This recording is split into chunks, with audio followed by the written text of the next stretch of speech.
So this is Christ the King Sunday coming up, and the question for this week is, if Jesus is a king, what kind of king is he?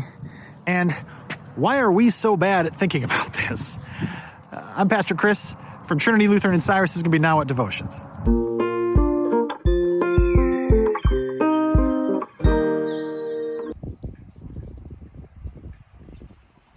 I'm just walking down the street here, coming back from lunch here in Cyrus, and thinking about Jesus as a king.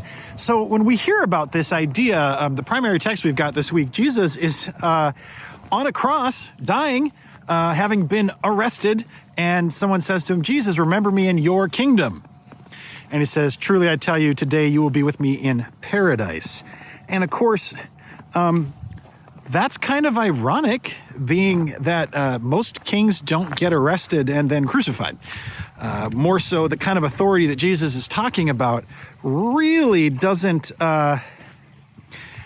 Clearly, there's an inversion going on, an upside-downism to this idea of kingdom that Jesus is talking about.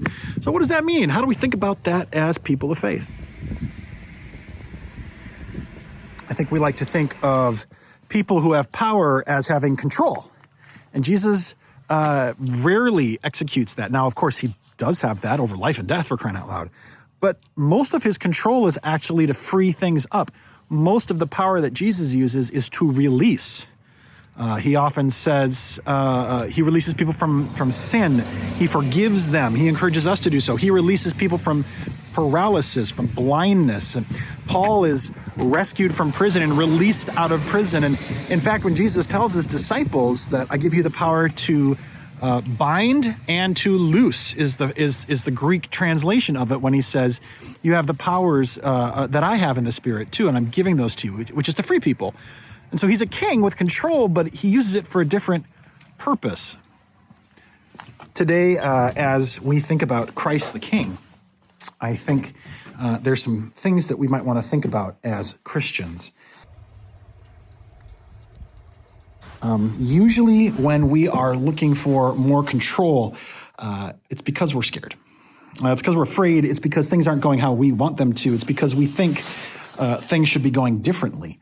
And Jesus, instead, his gut returning to strategy over and over and over is to free people, is to allow them space to say that because I have saved you, because you are forgiven, because you have life eternal, you can do these things. You are free to do these things, like love your neighbor, like give your money away generously, like live extravagantly, be gracious.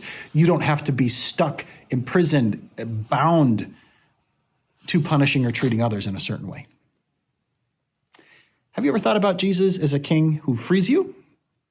Or maybe that his lordship isn't in control or domination, but rather his lordship is in freeing us for true life.